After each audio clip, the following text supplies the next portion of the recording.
महाराज की जय। गुरु मध्ये स्थितं विश्वं विश्वमध्ये स्थितो गुरुः गुरुर्विश्वं न चान्योऽस्ति तस्मै श्री गुरवे नमः तस्मै श्री गुरवे नमः। सदानीं वृक्षस्य मूलादिवासात् सुधास्राविणं तिक्तमप्याप्रियन्तं तरुं कल्पवृक्षादिकं साधयन्तं नमामीश्वरं सद्गुरुं साईनाथं नमामीश्वरं सद्गुरुं సాయినాథం నమామీశ్వరం సద్గురుం సాయినాథం. బాబాగారి అనుగ్రహంతో బాబాగారి ప్రేరణతో ప్రతి గురువారం నియమంగా జరిపిన సత్సంగానికి చేసిన సాయి పాదలు నేను మనందరి తరఫున బాబాగారి దివ్య పాత్రతో సాష్టాంగ నమస్కారం చేస్తున్నాం. అలాగే తమ నామస్మరణ తమ చరిత్ర శ్రవణం మననం నిధిన్యాసం చేసే మార్భాగ్యాన్ని మనందరికీ అనుగ్రహించిన సమర్థ సద్గురు సాయినాథుని దివ్య చరణాలకు సాష్టాంగ నమస్కారం చేస్తూ నా ధర్మగురు గారి పాపద్నామం నమస్కారం చెల్లిస్తుంది.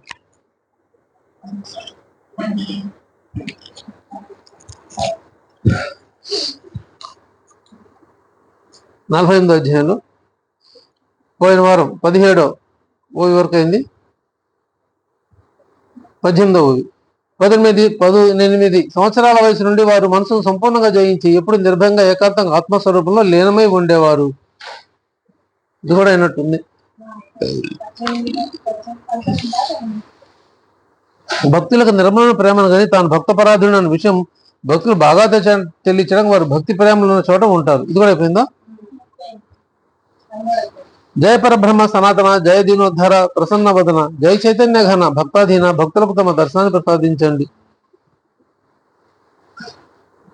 బాబా గారిని ప్రార్థిస్తున్నారు. జయ పరబ్రహ్మ సనాతన జయ దీనోద్ధార ప్రసన్న వదన జయ చైతన్య ఘన భక్తాధీన భక్తులకు తమ దర్శనం ప్రసాదించండి. జయ పరబ్రహ్మ అంటే పరబ్రహ్మ భగవంతుడు, సనాతనుడు.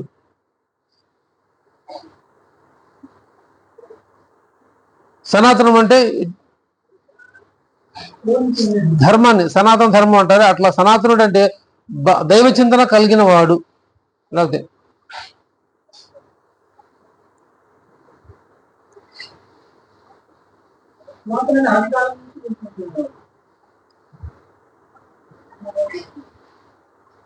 పరబ్రహ్మ స్వరూపుడు, సనాతనమైన స్వరూపుడు. అంటే ఇంకా సనాతనం అంటే ఇంకా అక్కడ ఏమి కోపాలు ఆవేశాలు అటువంటివి ఏమి చోటు స్థితి. దాన్ని ఏమంటారు? నిర్మలంగా ఉండటం, సాత్విక గుణాలు కలిగి ఉండడం. సనాతనుడు అంటే సాత్విక గుణాలు కలిగి ఉండేవాడా పరబ్రహ్మ స్వరూపుడు. అంటే ఎవరిని కోపగించుకోవడం కానీ, ఎవరిపైన ద్వేషించుకోవడం కానీ, ఒకరిని దగ్గరగా అట్లా అంటే కోపం ఉండదు, ద్వేషం ఎటువంటి భావం లేని స్థితి. ఇది సనాతన ధర్మం అంటారు. అట్లా పరబ్రహ్మ స్వరూపుడు అందరినీ సమానంగా చూడగలిగేవాడు.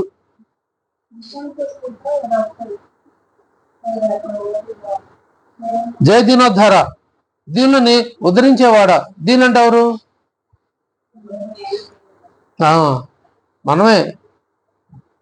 అంటే దీనిలో ఎవరైతే భగవన్నామస్మరణతో ఉండేవాళ్ళు ఉంటారో అంటే దీని అంటే దీని దైన స్థితి ఎలా ఉంటుందంటే నాకే ఈ కర్మ ఏంటి, నేను ఈ పరిస్థితులు ఎందుకున్నాను, దేవుడు నాకెందుకు కష్టాలు పెడుతున్నాడు, నాకే ఇదంతా జరుగుతుంది, ఇలా అలా చెప్పడం దైన స్థితి అంటే. నిన్న ఒక చోటకు వెళ్ళటం జరిగింది. కార్డు ఇవ్వడానికి వెళ్తే మంగతారమ్మ గారని ఆడ పెద్ద లెక్చరర్ చేశారు. ఆవిడ ఇచ్చి చాలా సంతోషపడిపోయింది. చాలా సంవత్సరాల తర్వాత మీరు కనిపించారు, నాకు ఇచ్చారు, గుర్తుపెట్టుకుని వచ్చారు అని. యాదృశ్యంగా వెళ్ళాను అంతే, వెళ్ళాలని కూడా కాదు. సంతోషపడింది. ఆ లోపల కూర్చోబెట్టి ఆవిడ నాకెందుకు కష్టాలు పెడుతున్నారు బాబా గారు భక్తురాలు, నాకెందుకు ఇలా బాబా గారు ఇలా కష్టాలు ఎందుకు పెడుతున్నారు, నాకెందుకు జరుగుతుంది, నేనేమైపోతానని నాకు భయంగా ఉంది, కోళ్ళు అమెరికాలో ఉన్నారు, కూతురాళ్ళు వాళ్ళు ఉన్నారు, నేను ఒక్కదాన్నే ఉన్నాను, తను ఒంటరిగానే ఉంటారు, నేను మంచాన్ని పడితే నన్ను ఎవరు చూస్తారు, ఇది ఆవిడ ప్రశ్న. బాధపడిపోతా ఉంది అని ఆ కష్టాలు చెప్పుకొస్తే చెప్పా మీకు ఏం భయం వద్దు, మీరు తిరుగుతా వెళ్ళిపోతారు, మీకు ఎటువంటి ఇబ్బంది లేదు, మీరు మంచం పడటం అనేది జరగదు. మీరు చేసిన కాబట్టి బాబా గారు నామస్మరణ చేస్తూ ఉండండి, ఇంకేం చేయొద్దు. బాబా స్మరణ, బాబా గారి ఫోటోని పెట్టుకుని పడుకుంటున్నాం అన్నారు. పెట్టుకుని పడుకోండి, మంచిదే, కానీ మీరు ఎప్పుడు బాబా గారి స్మరణలో ఉండండి. నాకు నచ్చిన విషయం ఏంటంటే, అక్కడ ఎప్పుడో నేను ఇచ్చిన ఒక మ్యాగజైన్ ఆడ టేబుల్ మీద అక్కడ టీపా మీద పెట్టుకుని కూర్చున్నారు. అది దాని గురించి మర్చిపోయారు. అప్పుడు చాలా మందికి ఇచ్చాం సాయి మహమ్మద్ మ్యాగజైన్. అప్పుడు మా సత్సంగం గారు ప్రింట్ చేయించి చాలా మందికి ఇస్తే అందరు ఎక్కడ కూడా పడేసారు, ఏదో చేశారు. కాబట్టి ఆడ స్టిల్ ఇప్పటికి ఈ రోజు కూడా తను అక్కడ పెట్టుకొని కూర్చొని చాలా సంతోషపడ్డాను చూసి. ఇప్పుడు కూడా మీరు దాచిపెట్టి, మేమే పెట్టుకోలేదు, ఇంకెవరు పెట్టుకుంటారు. అలాంటిది తను ఆ బుక్ని అలా పెట్టడం జరిగింది. అంటే అర్థం చూస్తున్నారు అని ఇది చెప్పాం. మీరు ఇలా బాధపడొద్దు, ఇబ్బంది పడొద్దు. బాబా గారు మిమ్మల్ని తిరుగుతా హ్యాపీగా తీసుకుని వెళ్ళిపోతారు. మీకు ఎటువంటి కంచాలు మంచం పడటం అనేది ఎప్పుడు జరగదు. మీరు స్మరణ చేసుకుంటూ వెళ్ళిపోతారు, ఇబ్బంది ఏం లేదమ్మా. అంటే మరి అప్పుడు నాకు ఎందుకు కష్టాలు పెడుతున్నాడు, ఇది మళ్ళీ క్వశ్చన్. కష్టాలు పడుతున్నారంటే ఇప్పుడు మీ జన్మ, ఇప్పుడు మీ దగ్గర ₹1,00,000 ఉన్నాయి, ₹1,00,000 ఇప్పుడు ఖర్చు పెట్టేసుకొని రేపొద్దున బికారు అయిపోవాలనుకుంటారా? లేదు, దాచిపెట్టి కొంచెం కొంచెం కొంచెం కొంచెం కొంచెం కొంచెం ఖర్చు పెట్టుకోవాలనుకుంటారా? ఇది ప్రశ్న. అంటే ఆవిడ వేయలేదు, వేరే వెర్షన్లు చెప్పాను, ఇప్పుడు ప్రశ్న ఇది. మరి అట్లానే కొంచెం కొంచెం ఖర్చు పెట్టుకుంటే కొంచెం కొంచెం జన్మలు ఎత్తుకోవాల్సి వస్తుంది. ఈ జన్మ, ఆ జన్మ, ఆ తర్వాత జన్మ, 10, 15, 20, 2, 3, 18 ఎన్ని జన్మలు ఎత్తామో తెలియదు. మనం దాచిపెట్టుకున్న ఈ ₹1,00,000 ఈ 100 జన్మలు ఎన్ని జన్మలు ఎత్తుతామో అన్ని జన్మల్లో ఖర్చు పెట్టుకోవాలి. మళ్ళీ కొత్తగా సంపాదించుకుంటున్నాం కదా, మళ్ళీ అది యాడ్ అవుతూ ఉంటుంది. ఈ జన్మలో ఖర్చు పెట్టాను, ₹1,00,000 50,000 ఖర్చు పెట్టాను, మళ్ళీ ₹50,000 ₹1,00,000 సంపాదించా.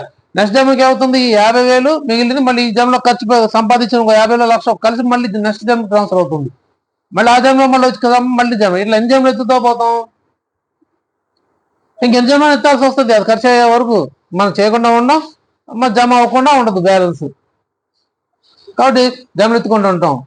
మీకు ఆ ఇబ్బంది లేకుండా బాబా గారు ఏం చేస్తున్నాడు, ఈ జన్మలో మిమ్మల్ని ఖర్చు పెట్టి ఇచ్చేస్తున్నాడు. ₹1,00,000 ఇప్పుడే ఖర్చు పెట్టి బికారైపో, రేపు నీ దగ్గర రూపాయి లేదు ఇంకా. అప్పుడు ఏం చేస్తాడు ఆయన, నీ మోక్షాన్ని ప్రసాదిస్తాడు. అంటే మనం ఏదైతే తెచ్చుకున్న ప్రారంభ కర్మ ఉందో అవన్నీ ఇప్పుడు అనుభవించేస్తున్నారు బాబా గారు. బాబా గారు అసలు వేసే స్ట్రైట్ క్వశ్చన్ ఏంటంటే, బాబా గారి దగ్గరకు వస్తే కష్టాలు ఎందుకు ఉంటాయి, బాబా గారు నమ్ముకున్న వాళ్ళు కష్టాలు ఉంటాయా అంది. ఖచ్చితంగా ఉంటాయి, ఉంటేనే మీరు బాబా గారు భక్తులు, అయితే కారు. ఎవరైతే హ్యాపీగా చేస్తున్నారో బాబా గారు భక్తులు కారు. ఎవరైతే కష్టపడుతున్నారో శారీరకంగా కావచ్చు, మానసికంగా కావచ్చు, ఆర్థికంగా ఎవరైతే ఇబ్బంది పడుతున్నారో, బాబా గారు పట్టుకొని ఇబ్బంది పడుతున్నారో వాళ్ళు నిజమైన బాబా గారు భక్తులు. ప్రూవ్డ్ ఇది, నిజం బాబా గారు భక్తులు వాళ్ళే. నిరూపణ మహంసాపతి గారు, దీక్షిత్ గారు, చాలా మంది ఉన్నారు చెప్పుకోపోతే. కోటీశ్వర దీక్షిత్ గారు బికార్ అయిపోయి చివరికి మళ్ళీ ఎత్తుకున్నాడు. ఆయన తర్వాత బాబా గారు ఆయన ఇచ్చారు, మళ్ళీ వచ్చాడు. కానీ ఆ స్థితి ఎదురాల, కానీ పండకుండా ఆయన ఉద్ధరణ తీసుకెళ్లారు. ఇదే ఉంటుంది బాబా గారు. అందుకే కదా, అరే బాబును లక్షలాదం కావాలనుకుంటున్నావు, నష్టపడుతున్నావు అంటే అని చెప్పాడు. నిజంగా నాకు ఆదాయా, నేను చాలా నష్టపోయాను. ఎప్పుడు బాబా గారి దగ్గర రాకముందు నేను లౌకిక సంపదలు, లౌకికమైన పలుకుబడులు, పరపదులు సంపాదించుకున్నానే, అదంతా వ్యర్థమైంది, నాకు అవసరం లేదు. నిజమైన సంపాదన ఉంటుంది బాబా గారి దగ్గరికి వచ్చిన తర్వాత. ఇప్పుడు నాకు సంపాదన దొరికింది, ఇది ఆధ్యాత్మిక సంపద అని ఆయన అన్నాడు. ఇప్పుడు నాకు కావాల్సింది దొరికింది. లక్షల ఆదాయం కావాలనుకొని బాబా గారి దగ్గర ఉన్నాడు. కారణం ఏంది, సద్గురుని పట్టుకుంటే ఆయన ఉద్ధరించదలుచుకుంటే ఇలా చేస్తాడు. ఇంకా నెక్స్ట్ జన్మ లేకుండా చేస్తాడు ఆయన. కష్టాలు పడుతూ ఈ జన్మను వదిలించుకోవాలా, ఈ జన్మతో అంతమైపోవాలా ఈ శరీరం, ఈ జీవుడు సుఖాలు పడుతూ ఇంకా 10 జన్మలు ఎత్తాలా, నిర్ణయించుకోవాల్సింది మనమే. మనకే వదిలేస్తారు బాబా గారు. 10 జన్మలు దాకేందుకు రా, 10 రోజులు తీసేస్తానన్న కారణం ఇదే. ఇంకా 10 జన్మలు ఎత్తాల్సిన కర్మలు ఉన్నాయి డాక్టర్ పిళ్ళే గారికి. కానీ ఏం చేశారు, 10 రోజుల్లో తొలగిచ్చేశారు ఆయన సమక్షంలో కూర్చోబెట్టుకొని. అది ఇంకా చాలా జన్మలు ఉన్నాయి, వాడిని నేను జన్మలు లేకుండా చేశాను అని నూల్కర్ గారు విషయంలో చెప్పారు బాబా గారు. తాత్యం అనుకుంటే, అయ్యో తాత్యం మనకంటే ముందు వెళ్ళిపోయాడే, వాడు ఇంకా తిరిగి రాడు, ఇంకా వాడు జన్మలు ఉన్నాయి, కానీ నేను జన్మ లేకుండా చేశాను, మోక్షాన్ని ఇచ్చాడు. ఇప్పుడు సద్గురు అంతే. చాలా మంది మనల్ని అంటారు, చాలా మంది ప్రశ్నించారు కూడా మమ్మల్ని, ఎందుకని మీరు బాబా గారు బాగా పలుకుతారు అని, మీరు బాబా గారు పలుకుతారు, బాబా గారిని తప్ప ఇంక ఎవరిని చేయరు కదా మీరు, మరి మీకు ఎందుకు కష్టాలు పడుతున్నారు, ఎందుకు చేస్తున్నారు అని క్వశ్చన్ వేస్తారు. చాలా మంది వేశారు, వేయటం తప్పేం లేదు.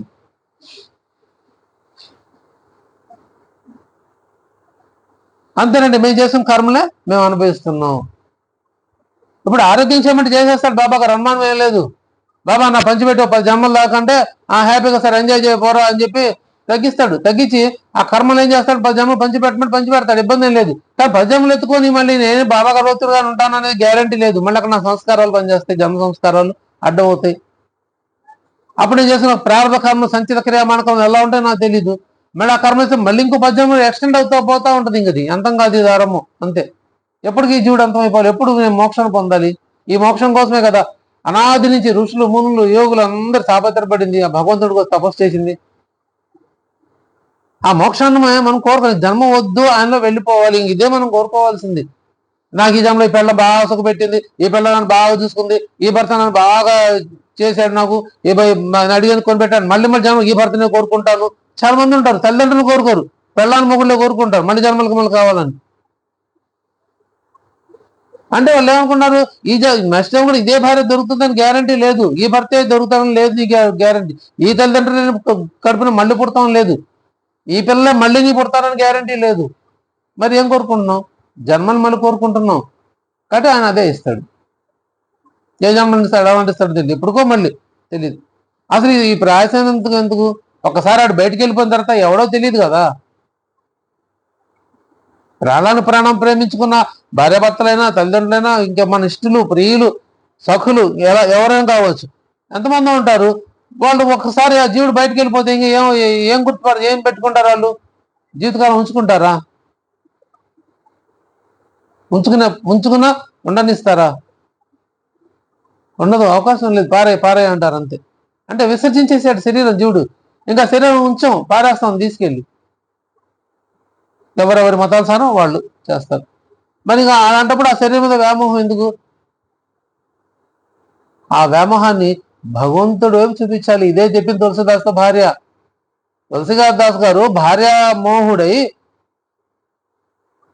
పరితపిస్తూ భార్య కోసం తాపంతో ఆ కోరికలు తీర్చుకోవాలి అనే ఉద్దేశంతో అంత గాలి వల్ల ఆయన మూడొచ్చి బయలుదేరిపోయాడు.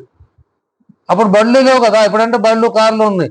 అప్పుడు నడకదారినే పోవాలి, సైకిల్ కూడా లేని పరిస్థితులు. అప్పుడు ఒక ఊరు నుంచి 2-3 ఊర్లో దాటి వాళ్ళు అత్తగారు ఊరు వెళ్ళాలి.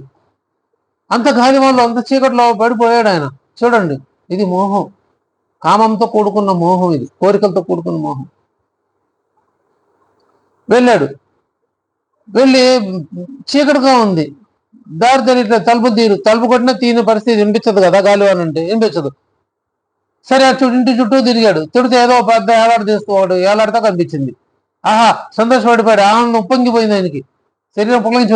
నా భార్య నా కోసం వేసి పెట్టింది, వస్తా నా భార్యకి తెలిసిపోయింది, అందుకని నా భార్య చీర వేసి పెట్టింది. అప్పట్లో చీరలు తాళ్ళు పెట్టుకుని ఎగబాక పైకి వెళ్ళేవాళ్ళు, గట్టిగా వేసి పెట్టింది. అబ్బా ఎంత అని చెప్పేసి గబగ పట్టుకుని టక పైకి పట్టుకొని పైకి వెళ్ళిపోయాడు. తలుపు కొట్టి చూస్తే ఇదేంది, నువ్వు ఆశ్చర్యపోతున్నావు, ఇంత గాలివానలో మీరు ఎట్లా వచ్చారు ఏంటి ఇదని. నీకోసం వచ్చాను అని తన మనసులో కోరిక వ్యక్తం చేస్తాడు. మరి ఎట్లా పైకి వచ్చారంటే, అదిగో నా కోసం నువ్వు చీర కట్టేసావు కదా, కింద పైకి రావడం కోసం అన్నాడు. నేచర్ నువ్వు వచ్చేదో నాకు తెలీదు, నేను ఎట్లా వేస్తానంటే అప్పుడు ఆ గుడ్డి దీపం తీసుకొని చూపిస్తే అవి పెద్ద కొండ చెరువు లాంటి పాము, పెద్ద కొండ చెరువు, దాన్ని పట్టుకొని నేను పైకి వచ్చాడు. అప్పుడు చూస్తే ఆశ్చర్యపోతున్నాం, ప్రాణాపాయం ఏమైనా జరుగుంటే ఏంది పరిస్థితి అని ఆశ్చర్యపోయి అప్పుడు ఒకే మాట చెప్తుంది, నువ్వు నా మీద ఇంత కామంతో, ఇంత మోహంతో, ఇంత ఇష్టంతో, ప్రేమతో, నువ్వు ఏది తాడో అది చేరో పామో కూడా తెలియని పరిస్థితిలో ఉన్నంత మోహంతో నా దగ్గరికి వచ్చావు కదా, ఇదే మోహం ఆ శ్రీరామచంద్రుడి మీద చూపిస్తే నీకు ఆయన దర్శనం అవుతుంది కదా అనంది. అంతే, ఇంకేమనలేదు. నా మీద ఏదైతే నువ్వు చూపించావో అదే మోహం, అదే ప్రేమ, అదే భక్తి అనండి, అది ఆ శ్రీరామచంద్రుడి మీద చూపిస్తే ఆయన దర్శనం అవుతుంది కదా అని అడిగింది. ఒకటే ప్రశ్న, అంతే. ఇంకంతే, ఆ ఒక్క క్షణం స్పార్క్ అంత అయిపోయింది, ఆయన మనసు మారిపోయింది, గోచి దొప్పుకున్నాడు పైకి, ఇంకంతే చలో. అదే గాలి వల్ల ఆయన వదిలేసేసాడు. అంత కోరితే వెళ్ళినవాడు కోరిక తీరలేదు, ఏమవలేదు. భార్య అడిగిన ఒకే ఒక మాట, నా మీద చూపించే ప్రేమ భక్తి లేకపోతే మోహం అది భగవంతుడి మీద చూపిస్తే, ఆ శ్రీరామచంద్రుడు చూపిస్తే ఆయన దర్శనం అవుతుంది కదా నీకు అన్నారు. అంతే, వెనక్కి తిరిగి వచ్చేసాడు. ఇంకా భార్యను తాకలేదు. నేను శ్రీరామచంద్ర దర్శనం అయిన తర్వాత మళ్ళీ నీ దగ్గరికి వస్తాను, అప్పుడు దాకా రానని చెప్పి ఇంకంతే గోచి వెనక తిరిగి గోచి తోపుకొని అదే గాలిలో బయలుదేరిపోయాడు. ఎక్కడ దొరుకుతాడు రాముడు అని. రాముడి పట్ల మోహం పెరిగి అలా తిరుగుతూ చివరికి కాశీ పట్టణానికి వచ్చి కాశీలో ఆయనకి రామదర్శనం అవుతుంది. పరితపించాడు, భగవంతుడి దర్శనం కావాలి, ఎట్లా నా రాముడి దర్శనం కావాలి, ఎలా కావాలని. ఎలా చేశాడు? అందరు అడుకుంటూ పోయాడు, అయ్యా రాముడు అక్కడ దొరుకుతాడు, రాము అక్కడ కనిపిస్తాడు అని. అనుకుంటే ఎవరు చెప్తారా, కాశీ వెళ్ళి కాశీలో దొరుకుతాడంటే కాశీ వస్తాడు. అక్కడ కాశీలో అందరిని అడుగుతుంటాడు, ఇక్కడ రాముడు ఎక్కడ ఉంటాడు, రాముడు ఎక్కడ ఉంటాడు, రాముడు. ఎవరు చెప్తారు రాముడు ఎక్కడ ఉంటాడని? ఎవరు చెప్తారా? అక్కడ హరికథ జరుగుతూ ప్రతిరోజు కాశీలో రామాయణం గురించి హరికథ జరుగుతూ ఉంటుంది, రాముడి గురించి చెప్తుంటారు, అక్కడ పోయి అడుగుపో అంటారు. అని హరికథ చెప్పే చోటుకి వెళ్ళి కూర్చుంటాడు. హరికథ అంతా అయిపోయిన తర్వాత ఆయన అడుగుతాడు, స్వామి నాకు రాముడి దర్శనం కాదు, రామాయణం చూపించండి అని. వదలడు. ఆయన చెప్తాడు, అయ్యా నీ రాముడు చూపించే శక్తి నా దగ్గర లేదు, నాకైతే మార్గం తెలీదు, ఆయన గురించి చెప్పడం వరకు. ఎందుకంటే భుక్తి ఉదర పోషణం కోసం నేను రాముడి గురించి చెప్తున్నాను కాబట్టి ఉదర పోషణం నా ఫీజు తీసుకుంటాను, దక్షిణ అయితే తీసుకుంటాను, అంతవరకు అయిపోయింది, అంతవరకు నా డ్యూటీ. అంటే కాదు, మీరు రాముడు చెప్పాల్సిందే చూపించాల్సింది పట్టుబడితే అప్పుడు చెప్తాడు, అయ్యా పని చేయి, రేపటి నుంచి నువ్వు పొద్దున్న అందరికంటే ముందు వచ్చేయి, చివరి దాకా ఉండు, సాయంత్రం కూడా జరుగుతుంది ఇది. అందరికంటే ముందు ఎవరు వస్తారో, అందరికంటే చివరి ఎవరైతే వ్యక్తి వెళ్తారో వాళ్ళు ఎవరో గమనించి పట్టుకో, ఆయన అడుగు, ఆయన చెప్తాడు, నీకు చెప్పొచ్చు అని చెప్తారు. అంటే అంతే, నెక్స్ట్ డే నుంచి ఇంకా అదే పనిలో ఉంటాడు, గమనిస్తాడు ఎవరు ముందు వస్తున్నారు, ఎవరు చివరికి వెళ్తున్నారు. హరికథ టైం 4, 5 ఉండేది కదా, అప్పట్లో ఇప్పుడులా కాదు. అప్పుడు మధ్యాహ్నం 4 గంటలప్పుడు, 3 గంటలప్పుడు, షిరిడీలో కూడా మధ్యాహ్నం పూట భోజనం అయిన తర్వాత 3 గంటల నుంచే వీళ్ళు చెప్పేవాళ్ళు. దీక్షిత్ గారు ఉదయం చెప్పేవాడు, మధ్యాహ్నం నుంచి ఆ భావార్థ బోధిని దీని గురించి ఈయన బాబు సాహెబ్ జో గారు వివరణ ఇస్తుండేవారు. మధ్యాహ్నం పూట హారతి ఇచ్చిన తర్వాత బాబా గారికి భోజనం చేసిన తర్వాత అప్పుడు 3ంటికి కాస్త విశ్రాంతి తీసుకొని వెళ్ళి ఈ కార్యక్రమంలో ఉండేవాళ్ళు. 4-5 చీకటి పడేవారు చెప్పుకునేవాళ్ళు, బాబా గారి స్మరణలో ఉండేవాళ్ళు, ఆధ్యాత్మిక గ్రంథ పఠంలో చింతనలో ఉండేవారు వాళ్ళు. అలా జరిగేది ఆ రోజులో కూడా. ఈయన వెళ్ళటం రావడం చూస్తావు, మొత్తానికి ఒక వ్యక్తిని పట్టుకున్నాడు గట్టిగా. అదిగో ఈ వ్యక్తి గమనించాడు, ఈ వ్యక్తి అందరికంటే ముందు వస్తున్నాడు, అందరికంటే చివరికి వెళ్తున్నాడు అని గమనించి మొత్తానికి ఆయన పట్టుకొని అడుగుతాడు. అందరు వెళ్ళిపోయిన తర్వాత, స్వామి నేను రోజు మీరు గమనిస్తాను, మీరు అందరికంటే ముందు వస్తున్నారు, అందరికి చివరి వెళ్తున్నారు, ఏంటి కారణం? నాకు రామదర్శనం కావాలి అంటే ఆయన చెప్తాడు, అందరికి ముందు వస్తే అందరికి ముందు ఏమైనా రామనామస్మరణ వినిపిస్తుందేమో అని అందరి కోసం ముందు వస్తున్నానయ్యా, ముందుగా వినాలి అని. అందరికంటే చివరి ఎందుకు వెళ్తున్నానంటే ఇంకా ఏమైనా మిగిలిందేమో, రాముడి యొక్క నామస్మరణ చేయడానికి ఇంకా ఏమైనా సమయం మిగిలిందేమో, ఇంకెవరైనా చెప్తారేమో విందామని వేచి చూస్తున్నాను అని అన్నాడు. అయితే నా రాముడిని చూపించండి, నాకు రామదర్శనం అవుతుందా?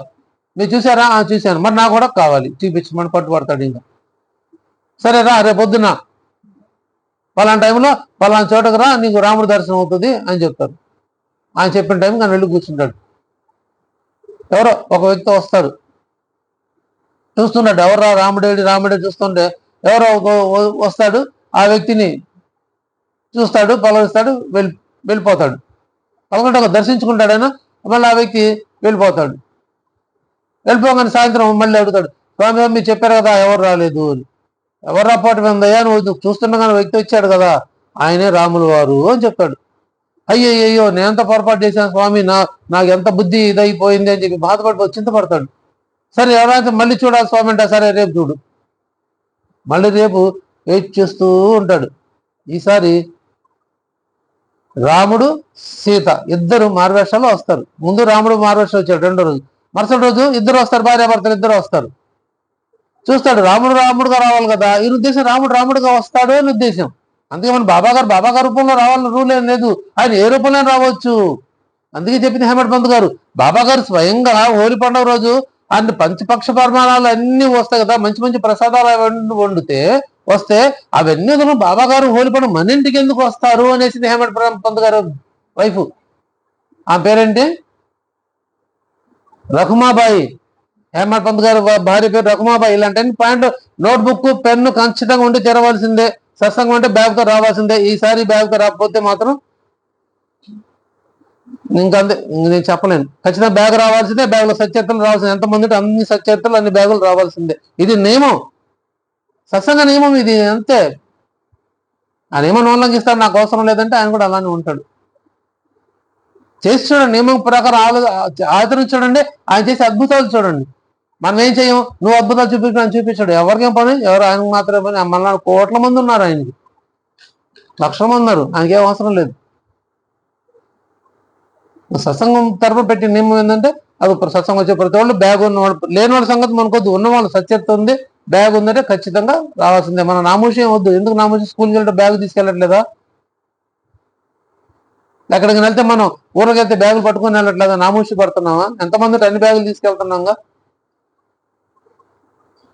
సత్సంగ నియమం ఇది. అక్కడ వచ్చాం. దీక్షిత్ గారి పేరు రహమాబాయ్. బా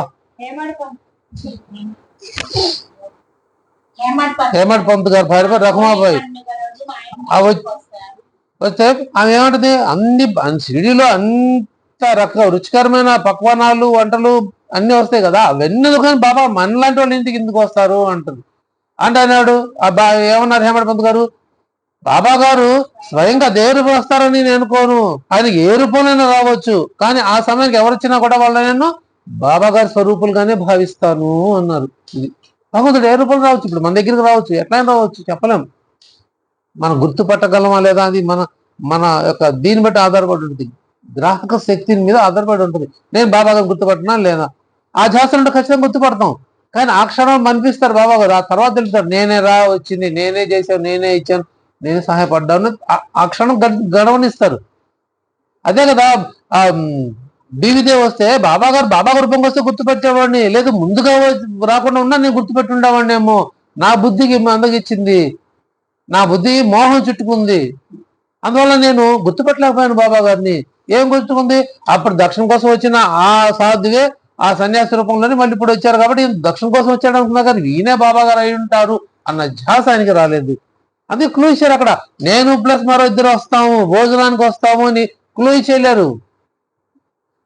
అది గుర్తుపెట్టుకోకపోవటము, లేకపోతే ఆ పాయింట్ మీద ఆయన ఫోకస్ చేయటం ఆయన బలహీనత, లేకపోతే ఆయన తెలియతనం బీవిదేవి గారి. తర్వాత పశ్చాత్తపడ్డాడు, అయ్యో నేను ఎందుకు ఇలా గుర్తుపట్టలేకపోయాను. అదే చెప్తారు కదా, నేను చెప్పాను కదా నేను మరో ఇద్దరు వస్తామని, కుర్రలు వస్తామని, వచ్చాం కదా, నేను మరిద్దరు కుర్రలతో వచ్చి భోజనం చేసి ఆతిథ్యం స్వీకరించి వెళ్ళాను కదా, నన్ను గుర్తుపట్టలేనప్పుడు నన్ను ఎందుకు ఆహ్వానించాడు? ఇది ప్రశ్న. అది బీవిదేవికే కాదు, మనందరికి కూడా. మనందరం చెప్తాం, బాబా నువ్వు మా పెళ్లికి రా, బాబా మా శుభకార్యం కట్టండు, బాబా నువ్వు మాకు అది మాకు ఇది అడుగుతాం కదా, ఆయన వస్తారు ఖచ్చితంగా, వచ్చి తీరుతారు. బాబా గారు మాట పొల్లు పోదు. మనం గుర్తుపట్టగలుగుతున్నామా లేదా, మన జాతి ఉంటున్నామా లేదా అనేది మన ఎరుకలో ఉండాలి. ఏ రూపంలో రావచ్చు ఆయన తెలీదు. మనం ఆహ్వానిస్తే బాబా గారు రాకుండా ఉంటారు. అందుకే చూడు, నేను నా ఇచ్చిన మాట కోసం నా ప్రాణాలైనా సరే ఇచ్చేస్తాను అన్నారు. అంత పెద్ద మాట చెప్పారు బాబా గారు. కాబట్టి భగవంతుడు ఆయన వచనం సత్యవచనం, ఎప్పటికి కూడా అబద్ధం కాదు. వస్తాండే వచ్చేస్తారు బాబా గారు, ఏ రూపంలో రావచ్చు. గుర్తుపడతాం లేదా అది మన మీద ఆధారపడి ఉంది, అది మనకే వదిలేశారు. ఆయన చెప్పడు, అదిగా నేను వస్తున్నాను షిరిడి సాయిబాబాకి వస్తున్నాను నన్ను చూడండి ఆయన చెప్పడు. ఆయన వచ్చినప్పుడు మనం ఆయన గుర్తుపట్టగలగాలి.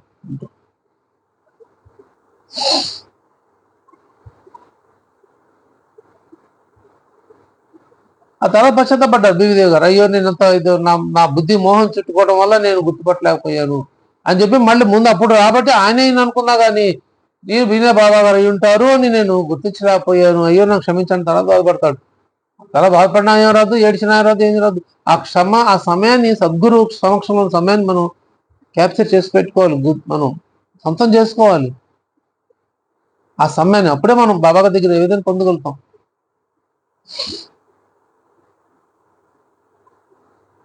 సత్సంగాల కోసం పరితపించే వాళ్ళు ఉన్నారు, నిర్లక్ష్యంగా వ్యవహరించే వాళ్ళు ఉన్నారు, ఇద్దరు ఉంటారు. ఎవరు శ్రద్ధగా వహిస్తారు, ఏది కావాలనుకుంటారు వాళ్ళకి అదే దొరుకుతుంది అంతే. నిర్లక్ష్యంగా వద్దు నాకు ఇంకో భావంతో వచ్చారనుకోండి, వెంటనే తరాలు బాబా అక్కడ కూర్చొని ఏదో ఒక రూపం బయట పంపిస్తారు. ఏదో కావాలి అని భావంతో కూర్చోండి, పంగులు కూడా బయట పడినవారు, అడుగు కూడా బయట పడినవారు కూర్చొని. ఎప్పుడూ బాబా ఒకటే సూత్రం, ఆయన మనం మారుతాం, ఆయన మారడు. మాకు రావాలని ఉంటుందండి కానీ రాలేమండి, మమ్మల్ని తెచ్చేవాళ్ళు లేరండి. ఈ తెచ్చేవాళ్ళు లేనివారు ఎక్కడికైనా వెళ్లకుండా ఉన్నారా అంటే ఎక్కడికైనా వెళ్తారు, అర్ధరాత్రులైనా వెళ్తారు, ఆటలు కొట్టి ఆడవాళ్ళే ఒంటరిగా కూడా వెళ్ళే వాళ్ళు ఉన్నారు, వాళ్ళకి పోయి రోజు తరబడి ఉండే వాళ్ళు ఉన్నారు. సత్సంగాలు అంటే మాత్రం అనారోగ్యాలు అడ్డం వస్తాయి, ఆరోగ్యాలు అడ్డం వస్తాయి, వాళ్ళు పర్మిషన్ వీళ్ళు పర్మిషన్, వాళ్ళొద్దంటారు వీళ్ళొద్దంటారు, ఎక్కడికి వెళ్ళొద్దు అంటారు, ఇంట్లో చేసుకున్నట్టు ఇలాంటి అన్ని స్టోరీలు చెప్తారు. వాస్తవానికి అన్ని అబద్ధాలు. ఎవరు అడ్డు పెట్టరు, హ్యాపీగా చేసుకోమంటారు. వీళ్ళకి రారు ఇష్టం లేక ఇవన్నీ స్టోరీస్ చెప్తారు. వాస్తవాలు ఇవే.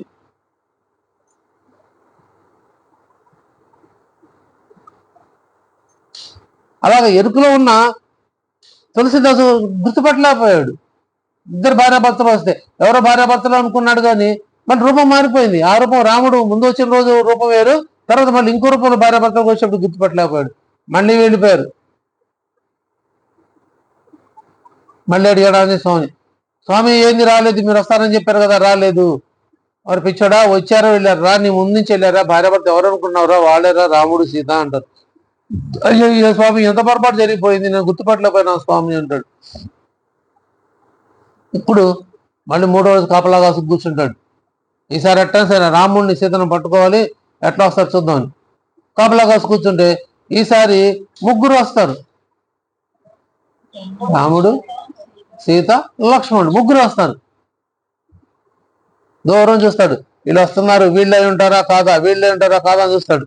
సరే హనుమంతుడు ఏం చెప్పాడు, ఎవరు వచ్చారు ఏ రూపంలో ఎట్లా వస్తారో తెలియదురా, కానీ వచ్చిన మాత్రం వాళ్ళే అని చెప్పాడు కదా, అది గుర్తుకొచ్చింది. సరే అయ్యే పోయేదే ఉంది నాకు, ఎట్లా సరే నేను పట్టుకోను, వీళ్ళు ముగ్గురు వస్తున్నారు, వీళ్ళు ముగ్గురు పట్టుకో, వీళ్ళే అయి ఉంటారు అని చెప్పి దగ్గరికి వచ్చిన తర్వాత స్వామి స్వామి అని చెప్పి వెళ్ళి పలకరిచి అని కాళ్ళు పట్టుకుంటాడు. మీరు నాకు దర్శనం ఇవ్వండి శ్రీరామచంద్రుడు.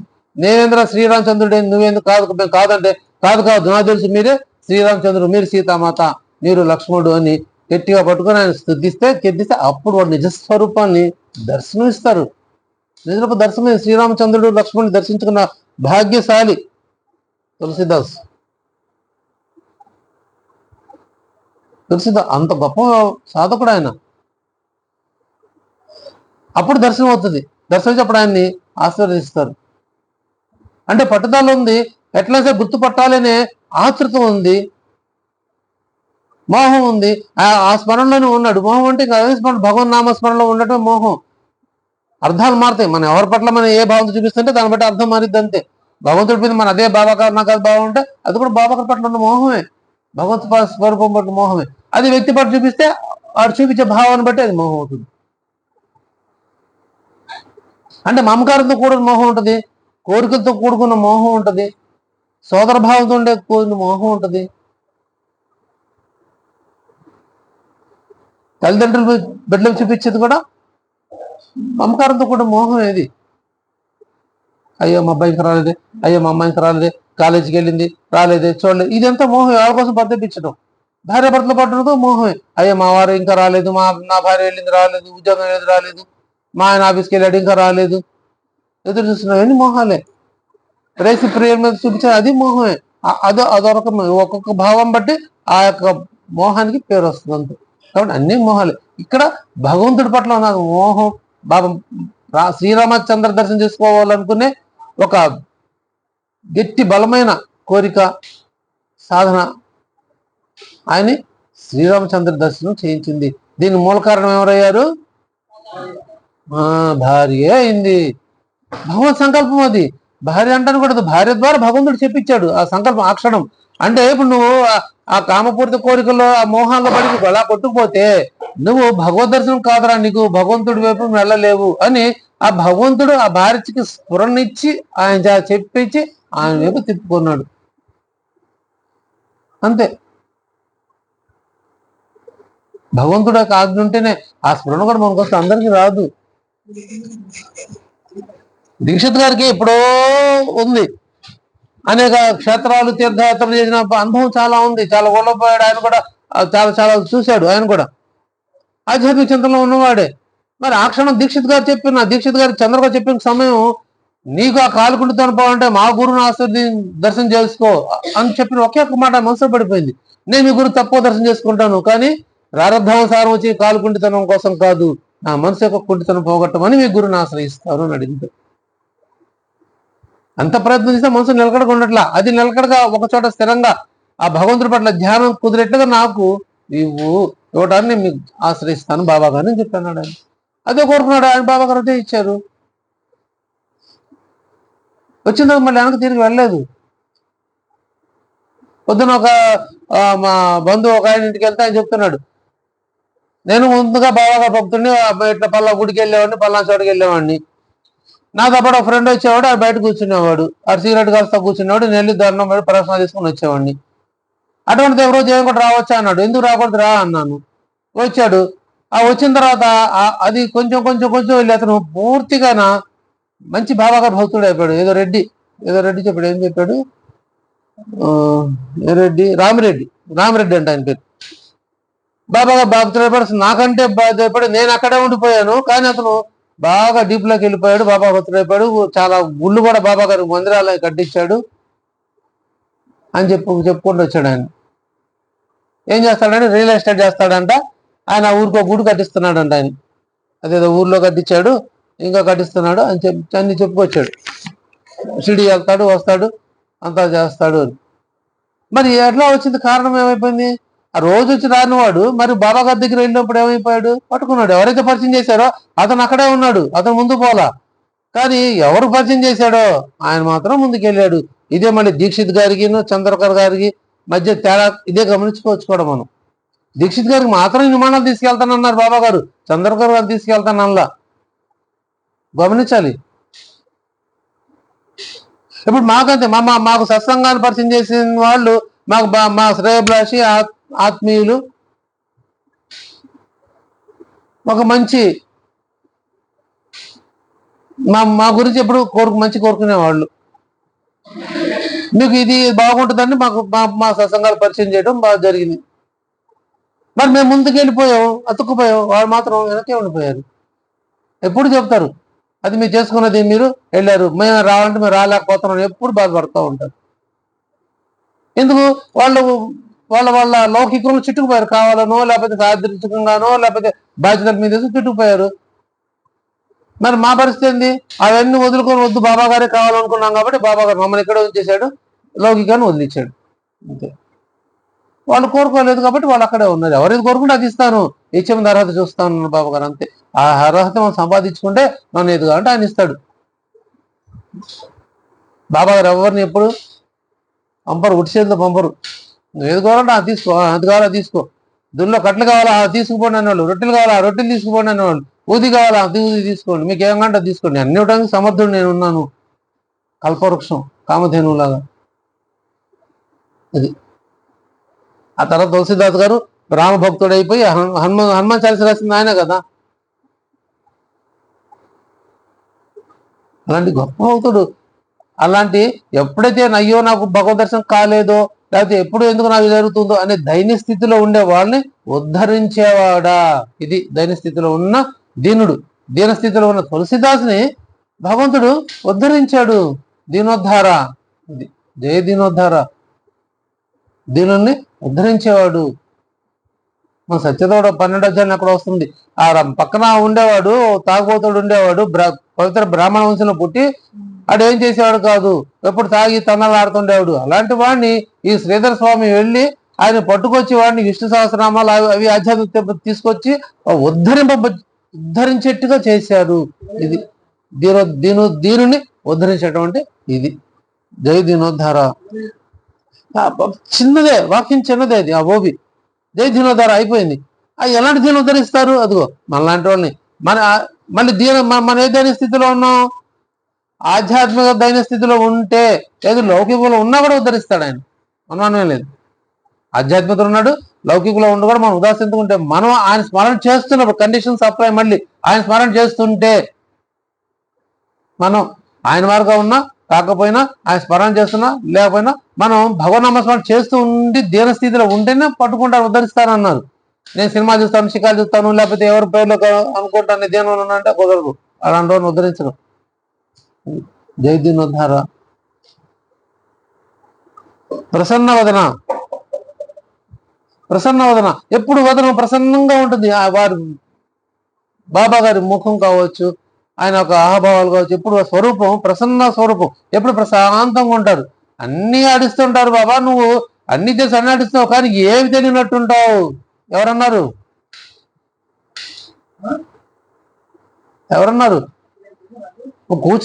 కూర్చుంటావయ్యా, సుడిగాలు లేపుతావు, మళ్ళీ నువ్వు శాంతింపజేసేది కూడా నువ్వే ప్రశాంతం కూర్చొని. శ్యామ కూర్చుంటాను ఉంటావు, ప్రసన్నంగానే ఉంటావు, బాగానే ఉంటావు. సుడిగుండా లేపి మనం శాంతమ్మ చేసేది కూడా నువ్వే. అది పరీక్ష. ప్రసన్నోదులు ఎప్పుడు ప్రసన్నంగా ఉంటారు. నేను నా భక్తులను కోపించినట్టు ఎప్పుడు నాకు తెలియదు. నదులు వెనక్కి తిప్ప పంపిస్తే సముద్రం, నా నా బిడ్డలు నేను అహితం చేస్తాను అన్నారు. నదులు నదులు ఎప్పుడు తిప్ప పంపించదు. అలాగే తల్లి కూడా తన బిడ్డలను ఎప్పుడు తిప్పి పంపదు. అలాగే నేను నా భక్తులను ఎప్పుడు వెనక్కి తిప్పి పంపును. ఇది ఏకనాథ్ మహారాజు శ్రీధర స్వామి చెప్పా, క్షమించాలి. ఏకనాథ్ మహారాజు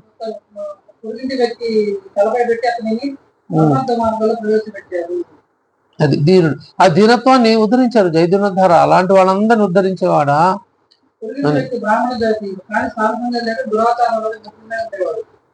ప్రసన్నవదన ఎప్పుడు ప్రశాంతంగా ఉండేవాడు. కోపం రాదు, ద్వేషం అన్ని వారి కోపం పైనే, లోపల ఏముండదు, అంతా పైపోయినాడు. కోపం పైనే, లోపల ప్రేమ పొంగుతూ ఉండేదంట బాబా గారికి. ఇప్పుడు మన అందరి మీద బాబాగా ప్రేమ పొంగుతూ ఉంటుంది ఆయనకి. మన మీద ఎప్పుడు కోపం రాదు ఆయనకి. ఆయన కోపం తెప్పించకుండా మనం ఉండగలుగుతున్నామా? ఇంతే. ఎక్కామంటే ఖబర్దార్ అన్నారు, భట్టు ఎక్కాడు ఖబర్దార్ అన్నారు. వీడు మన పనికిరాడు, తోలేసండి, వీడి సాంగత్యం మన పని బయట తోలేసేయండి, వద్దు పంపించేయండి అన్నారు. నువ్వు వచ్చావంటే అది రాయి తీసుకొని కొడతాను అన్నారు ఒకరిని. ఎంతో పై కనిపించే కోపమే, కానీ లోపల అంతరంగంలో ప్రేమ పొంగిపోతుంది. ఆ ప్రేమ ఉప్పొంగబట్టే అతను మనసులో ఉన్న భావాలన్నీ వెనక్కి తోలేసి ఒక్కొక్కడికి వెనక వేయించి మొత్తం బయటకు పంపించి లోపల తీసుకొచ్చి మసీదులో కూర్చోబెట్టుకొని ఉద్ధరింపజేశారు బాబా గారు. వీణ నిజమైన భక్తుడు అన్న బిరుదు అంకితం చేశారు మేఘశ్యాముని. ఆ మద్రాసు సన్యాసిని వీడి సాంగత్యం పనికిరాదు అన్నా కూడా బాబా గారు ఉంచుకున్నారు. బాబా నన్ను పంపించండి, మా తల్లి తీసుకొస్తాంటే ఏంద్రాన్ని వెళ్ళేది, వద్దు కూర్చో. మమకారం వల్ల అడి నువ్వు సన్యాసం స్వీకరించావు. Straight question. తల్లి పట్ల తల్లి అంతకు అరాలు పట్టుబైతే తల్లి పట్ల మోహాన్ని నువ్వు విడడం లేని వాడివి, నువ్వు సన్యాసం ఎందుకు స్వీకరించావురా? సన్యాస కళంకాన్ని తెచ్చావు పో అన్నారు. అంటే సన్యాస దీక్ష తీసుకుంటే వాడు దేని పట్ల మోహం, వ్యామోహాలు, కోరికలు ఏమీ ఉండకూడదు. అన్ని విసర్జిస్తేనే వాడు సన్యాసి అవుతాడు, లేకపోతే సన్నాసి అవుతాడు. నాలాగా అంతే. సన్యాసి బిరుదు నాకు. సన్యాసి అంటే చాలా గొప్ప విషయం. అన్నిటి పట్ల విరక్తి భావం ఉన్న వాళ్ళు పిల్లలు, సంసారాలు అవేమి ఉండవు. ఆయన పట్టించుకోరు. వదిలేసి వెళ్ళిపోయేవాడే నిజమైన సన్యాసి. అప్పుడు వెళ్ళి తులసిదాస్ వెళ్ళి చెప్తాడు, వెనక్కి వెళ్ళినప్పుడు భార్యను ఎత్తుకుంటే దారి అమ్మటం ఇంకా హనుమంతుడి కీర్తనలు, రామకీర్తనలు అవన్నీ పాడుకుంటా అప్పుడు వెనకెళ్ళి అప్పుడు చెప్తాడు, వెళ్ళి ఆవిడ అమ్మ చూడు నీ వల్ల నాకు రామదర్శనం అయ్యింది అంటే భార్య చేస్తాడు. వాళ్ళందరూ కావడం జన్ములు. అంటే ఒక వ్యక్తి లౌకిక మీద వెళ్ళాల్సిన ఫోకస్ ని, ఆ మోహాన్ని భగవంతుడు తమ్మిపుకున్నాడు. భగవత్ సంకల్పం అది. భార్య గొప్పతనం కూడా కాదు, భగవత్ సంకల్పం. స్ఫురణ క్షణం అంతే. నేను నారాయణగా వెళ్దామని బయలుదేరాను, ఖేడ్గాం వెళ్దామని నారాయణ దర్శనం కోసం ఖేడ్గాంలో బయలుదేరాను. ఎందుకో ఒక్క క్షణం షిడి వెళ్ళాలని అనిపించింది. క్షణం స్పార్క్ తిప్పాడు అంతే. వాళ్ళకి గమ్మత్తుకు జరుగుతుంటాయి. నాకు కూడా ఇలాంటి చాలా అనుభవం. అంతే, ఆయన సంకల్పం జరుగుతుంది. ఎవరితో చెప్పారు? ఎవరిని లక్ష్మీచంద్ర తీశారనకి శంకర్రావు ఏమనుకున్నాడు, ఖేడ్గాం నారాయణ దర్శనం చేసుకొని ఖేడ్గాం వెళ్దాం అనుకున్నాను నారాయణ మహారాజ్ దర్శనం కోసం. ఎందుకు ఒక్కసారి షిరిడి వెళ్ళాలని అనిపించింది. అంతే, వచ్చేసారు. చూడు క్షణం అంతే. ప్రయాణం అక్కడికే, కానీ అక్కడికి వచ్చాడు. అక్కడికి ఆయన ఎక్కడికి వెళ్ళాడు మొత్తం రెడీ చేసుకొని.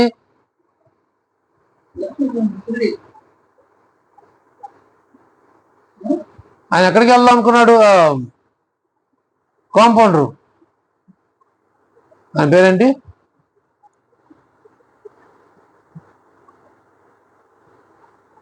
అక్కలకోట స్వామి సమర్థ దర్శనంకి వెళ్దాం అనుకున్నాను అనుకుని అందరూ ప్రిపేర్ చేస్తే ఆయన వచ్చి ఆయన చెప్పాడు, నా స్థానం షిరిడిలో, కాబట్టి నువ్వు షిరిడి వెళ్ళు అని చెప్పి అన్నాడు. అంటే షిరిడి వచ్చేసాడు.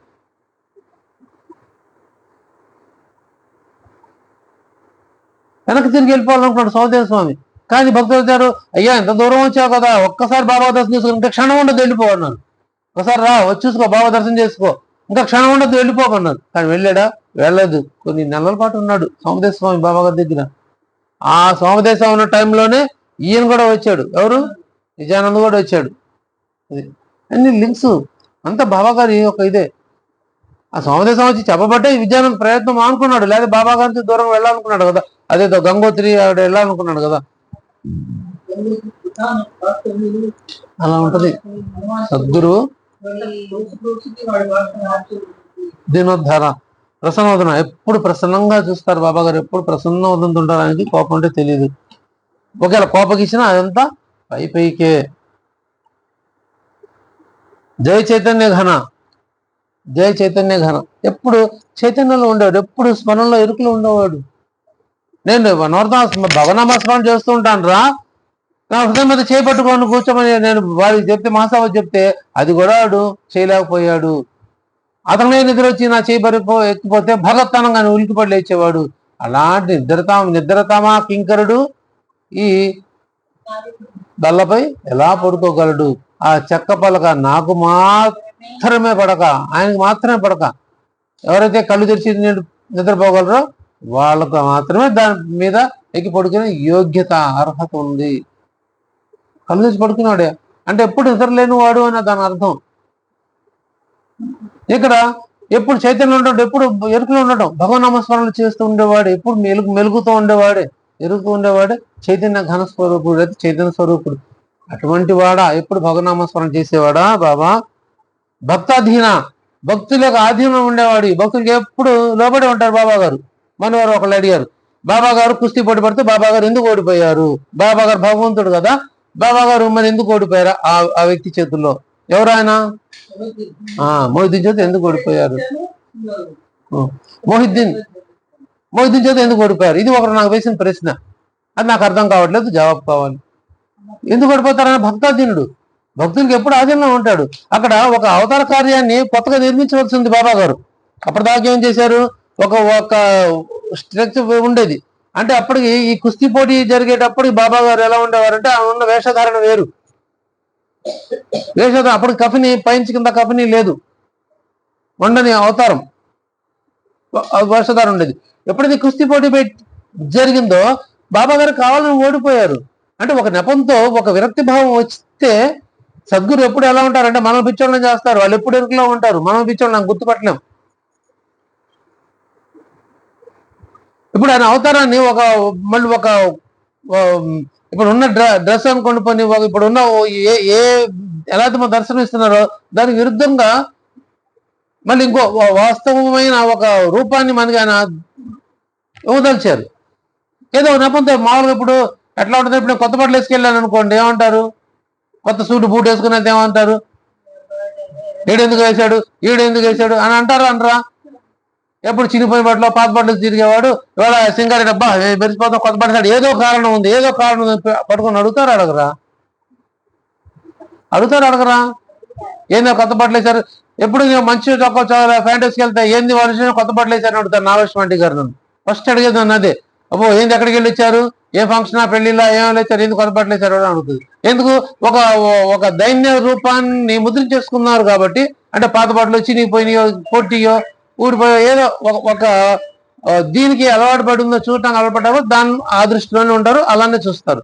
ఇప్పుడు కొత్త రంగు కనిపించేప్పటికి క్వశ్చన్ ఏర్పడుతుంది, ఏంది ఇవాళ ఏంది ప్రత్యేకంగా కనిపిస్తున్నారు ఏంటి అనేది కదా. అదే ఒక కారణం ఉందనుకోండి, ఇప్పుడు పెళ్లి జరుగుతుంది, ఇప్పుడు పెళ్లి కొత్త బట్టలు వేసుకున్నా ఏమనుకోరు, పెళ్లి కాబట్టి వేసుకున్నాడు. ఇప్పుడు అడుగుతారా? అడగరు. పెళ్లి కాబట్టి వేసుకున్నాడు, శుభకార్యం జరుగుతుంది కాబట్టి ఆ మంచి బట్టలు వేస్తున్నారు, కుట్టించుకున్నారు, ఏదైనా కావచ్చు అడుగుతారు. అదే ఏ కారణం సందర్భంలో అక్కడ వేసుకుంటే ఖచ్చితంగా అందరూ అడుగుతారు కదా. అది నేను కూడా అప్పుడు వరుణ్ అడుగుతా, ఏందన్నా కొత్త బట్టలు వేసా ఏంటి విశేషం అడుగుతూ ఉంటాను నేను కూడా అరుణాన్ని. ఎందుకు? పరిచయం కనిపించినప్పుడు అడుగుతుంటాం, ఎవరైనా అడుగుతాం ఎవరినైనా. కాబట్టే ఇలాంటివన్నీ వస్తేనే బాబా గారు ఏం చేశారు, ఆ కుస్తీ పోటీ నెపంతో కావాలనే ఆయన అవతారాన్ని మరో రూపాన్ని మనకు దర్శింప చేయాలని ఉద్దేశంతోనే ఆ కఫని మార్చాలి, తల గొడ్డ చుట్టాలి, ఆ సంకల్పం బాబా గారు చేస్తున్నారు. కాబట్టి ఆ రూపం రావడం కోసం కుస్తీ పోటీలో పాల్గొని కావాలనే ఓడిపోయారు. ఆ కుస్తీ పోటీ ఓడిపోయిన తర్వాత వ్యక్తి భావం వచ్చింది అంతే కదా. ఇప్పుడు మనం ఏదన్నా గేమ్ ఆడుతాం, వెనక్కి వచ్చి వద్దా అని పడేసి వెళ్ళిపోతాం కదా పక్కకి.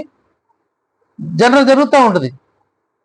మనం ఏదైనా ఆడుతున్నప్పుడు, అయితే ఏదైనా పోటీలో పాల్గొన్నప్పుడు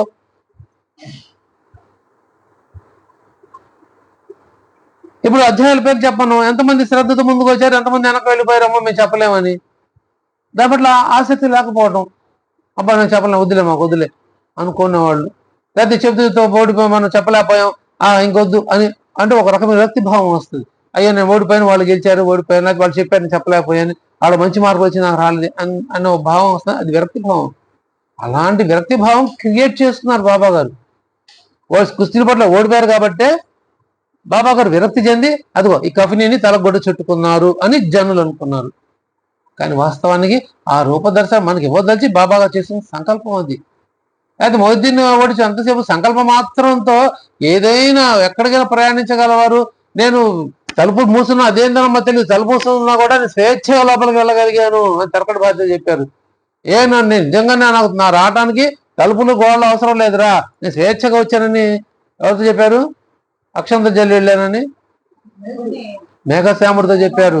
మరి అలాంటి సమర్థుడికి మొహిద్దీన్ అని కుస్తీలు పోటీ వాడు చేసే వాడిని బోధించిన పెద్ద లెక్కలో కాదు, సమస్య కాదు. ఒకరోజు బాబా గారు అలిగి వెళ్ళిపోతారు. విసిగిస్తారు కదా, ఎప్పుడు రాకుండా అప్పుడు ఉన్న విసిగిచ్చాడు చాలా మంది ఉంటారు. పాపం అప్పుడు కూడా చాలా మంది విసిగిచ్చాడు బాబా గారు. విసిగిస్తే ఆయన బాబా గారు వెళ్ళిపోతారు, మసీదు వదిలేసి నేను వెళ్ళిపోతున్నాను పో అని. ఈ మహాసభాధి గారు వస్తాడు, వచ్చి మసీదు అంతా ఖాళీ ఉండేది. ఏది బాబా గారు అదండి సద్గురు పట్ల ప్రేమ భక్తి. అది ప్రతి అడుగును క్షణం కలిసి పెడతాడు సద్గురు. దానికి చాలా రకాల కారణాలు చూపిస్తారు. మనకు వాస్తవ కారణం ఒకటే ఉంటుంది, మనం చాలా అనుకుంటాం అంతే. ఆయన స్మరణ మనం రావద్దాం అనుకున్నా ఒకటి. ఇప్పుడు కొంతమంది ఉన్నారు, మీరు సత్సంగాలు రావచ్చుకుంటే వాళ్ళ కొంతమంది అడిగి ప్రశ్న తెలుసా, మా 10 అయిపోతుంది, 20 పొద్దున్న ఉద్యోగాలకు వెళ్ళాలి. ఆ 10 వరకు ఊళ్ళమ్మ ఊరి పడి గుళ్ళల్లో తిరగటం ఎందుకు, ఇంకా వేరే వ్యవసాయాలు వద్దు ఉంటారు. వాళ్ళు ఎప్పుడో వచ్చారు, లేట్గా వెళ్తారు, ఎప్పుడో పడుకుంటారు. కానీ ఇక్కడ రావాలంటే ఈ వంకలను చూపిస్తుంటారు అంతే. వాస్తవం వంక అది, వాస్తవం కాదు. మరి వాస్తవం అదే అయినప్పుడు నువ్వు బయట ఇంట్లో కూడా 6, 7, 8 తినేసి పడుకోవాలి కదా. మరి గురువారం వస్తే గుళ్ళమ్మడి తిరగటం, ఆడిపోవటం, అది సొంత పనులు ఎటు వెళ్ళడం చేస్తున్నారు. మరి చేయకూడదుగా. సినిమాలు వస్తాయి 3, 4 పొద్దున్నే నిద్ర లేకుండా వెళ్తున్నారే ఫస్ట్ షో. మరి ఇవంతా ఎక్కడ ఎట్లా సాధ్యపడుతుంది అంటే నువ్వు సంకల్పం చేసుకుంటున్నావు, అదిగో నేను ఇలా వెళ్ళాలి, నేను చెయ్యాలి, నాకు ఇష్టం ఉంది వెళ్ళాలి, చూసుకోవాలి అనుకున్నావు కాబట్టి వెళ్తున్నావు. భగవంతుడి దగ్గర దురదృష్టం నీకు ఆ యోగ్యత లేదు కాబట్టి ఆ స్పృహ నీకు రావట్లేదు. ఎవరికైనా కావచ్చు. ఇది ఎందుకు వచ్చింది?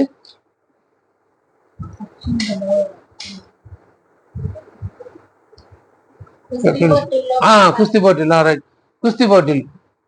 ఇది ఫాలో అవ్వాలి. ఫాలో అవుతున్నప్పుడు అలా వచ్చినప్పుడు చెప్తా ఉంటాడు, అదే ఫాలో అవటం అంటే. ఆ నెపంతో ఆయన ఒక దాన్ని ఏమంటారు, డ్రెస్ మార్చుకోవాలి, వేషధారణ మార్చాలి కాబట్టి ఆ నెపంతో చేశారు. అందుకు వైరాగ్యం తెచ్చుకున్నట్టుగా నటించి ఆ వైరాగ్యంలో ఆయన తీసి మొత్తం బయట పడేసి కఫనీ దొడుకొని తల గుడ్డు చుట్టుకున్నారు. అదే రూపాన్ని శాశ్వతంగా ఉంచుకున్నారు బాబా గారు. అది ఒకటి.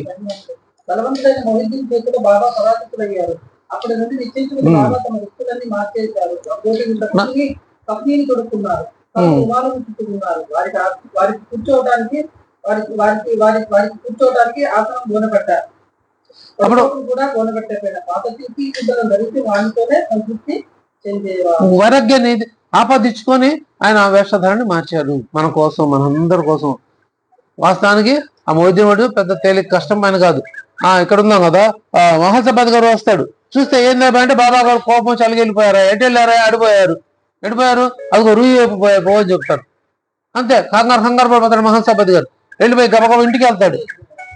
ఇంటికి వెళ్ళిపోయి భార్య చెప్తాడు, ఇదిగో బాబా గారు అలిగి కోపం వచ్చి వెళ్ళిపోయారంట, రూయి వైపు వెళ్ళిపోయారంట, అదిగో నేను కూడా బాబా గారు పడిపోతున్నాను, బాబా గారి కోసం ఎత్తడానికి వెళ్తున్నాను.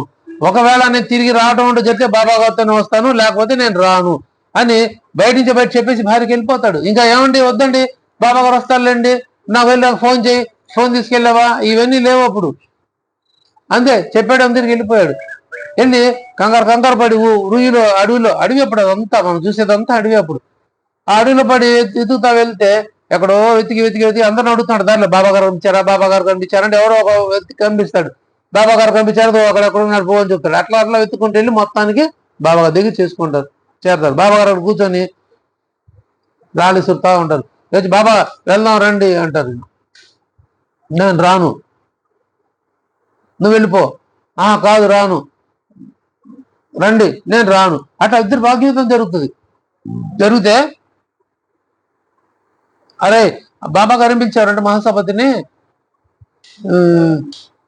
భగత్ కాదు, అరే కంసాలోడా, అరే కంసాలోడా, నువ్వు వచ్చాడు చచ్చిపోతావు, వెళ్ళిపో నువ్వు, నేను రాను, వెళ్ళిపో. నీకు భార్య, నాకు ఎవరు లేరు, నేను అంటాను, నీకు భార్య పిల్లలు అంతా ఉన్నారా, వెళ్ళు. చూడండి సద్గురు అంటే అక్కడ పరీక్ష మహాసభాపతి గారికి. ఈ ఎటు మోహం మొగ్గుతాడా, భార్య బిడ్డ మొగ్గుతాడా, నా కోసమే ఉంటాడా, కఠిన పరీక్ష. సద్గురు అంత ఊపి ఊపి కొట్టడం అంటే అదే. దానికి అనేక కారణాలు చూపిస్తారు బాబా గారు. జ్ఞాపకం అలిగి వెళ్ళారు, ఎవరో ఏదో ఉన్నారు, అలిగి వెళ్ళారు, ఎవరో ఏదో అంటే అలిగాల్సిన పరిస్థితి బాబా గారికి ఎందుకు, ఆపాదించుకున్నారు అంతే. అలిగి వెళ్ళినట్టు నాటకం అంతే. ఇక్కడ మహాసభకి పరీక్ష, మహాసభతిగా పరీక్ష వచ్చి, అరే కౌసలుడా వచ్చాడు చచ్చిపోతారా అని ఆ పెద్ద రాళ్ళు ఇట్లా అనేవాళ్ళంట. ఇట్లంటే ఇంత పెద్ద బండరాళ్ళు ఎగిరి వచ్చేవంట గాల్లో తాకకుండానే. ఇలా అంటే ఒక పెద్ద బండరా వచ్చి ఎగిరిపడ్డదంట మహాసభ దగ్గరికి, దెబ్బలు తగిలట. అయినా సరే ఆయన వదలకుండా బాబాగారి దగ్గరికి వెళ్ళి బతినాడి బాబాగారిని వెనక్కి తీసుకొచ్చారు.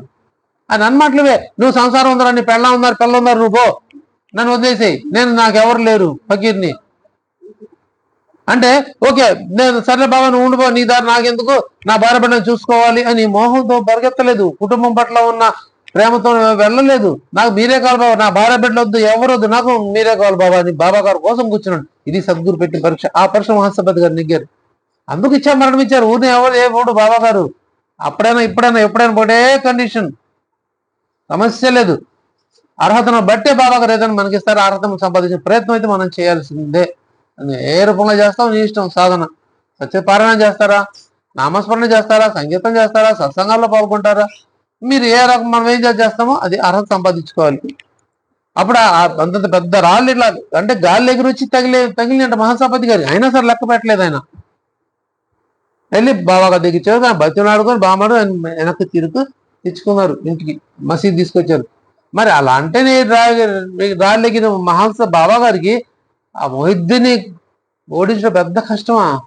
కానే కాదు. అది కేవలం మనల్ని ఇచ్చేయటం కోసమే బాబాగారు ఆడిన ఒక చర్య. అందుకు దాని అంతరార్థం ఓడిపోవడం అంతరార్థం అది. రెండోది భగవంతుడు ఎప్పుడు భక్తుడిని గెలిపించి తాను ఓడతాడు. భగవంతుడు ఎప్పుడు కూడా మనం కింద పడిపోవాలి, మనం ఓడిపోవాలి, మనం పాడైపోవాలని ఎప్పుడు చూడ్డు. మనం బాగుండాలని కోరుకుంటాడు భగవంతుడు ఎప్పుడు. ఇది బాగా గమనించాలి. చాలా మంది భగవంతుడు నిందలేస్తాం కదా, కాదు, మనం ఎప్పుడు బాగుండాలని కోరుకుంటాడు. బాగోపోవడం కారణం నేను చేసిన ప్రారంభ కర్మం, నేను చేసుకున్నదే. నాకు అన్నం బాగలేదు, కూర బాగలేదు అంటే నేనే కదా వండుకున్నాను. మరి ఉప్పు సరిగా కూర సరిగా ఉడకున్నాను, దాన్ని వేయాల్సిన సరిగా వేయకపోతే తప్పు నాదే. కూర నేను తీస్తే ఉపయోగం ఏముంది? ఇది కూడా అంతే. కూర కూడా ఒకలా ఉంది. అదే కూర చక్కగా రుచికరంగా ఉండొచ్చు, నా చేత కాకపోతే నేను సరిగా వండకుండా పోవచ్చు, ఎలానో కావచ్చు. కారణం ఎవరు? నేనే అవుతున్నా.